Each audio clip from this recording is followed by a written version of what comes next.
Allora, abbiamo vissuto alcuni anni passati e quelli ultimi soprattutto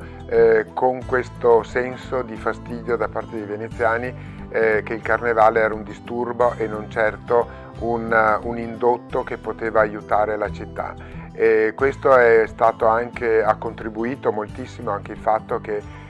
esisteva ormai un'invasione per tutto l'anno di turisti un po', chiamiamoli, appunto di disturbo e basta, quindi che non hanno portato assolutamente nulla alla città, ma anzi solo immondizia e cattiva gestione, cattivo modo di viverla. E quindi il carnevale diventava un ulteriore peso un po' per tutte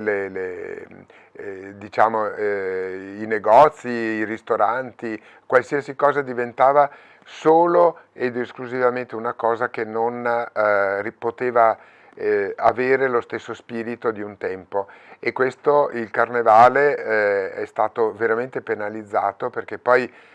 la cosa si riduceva alla piazza San Marco e quindi anche questo non aveva intorno alla città nulla.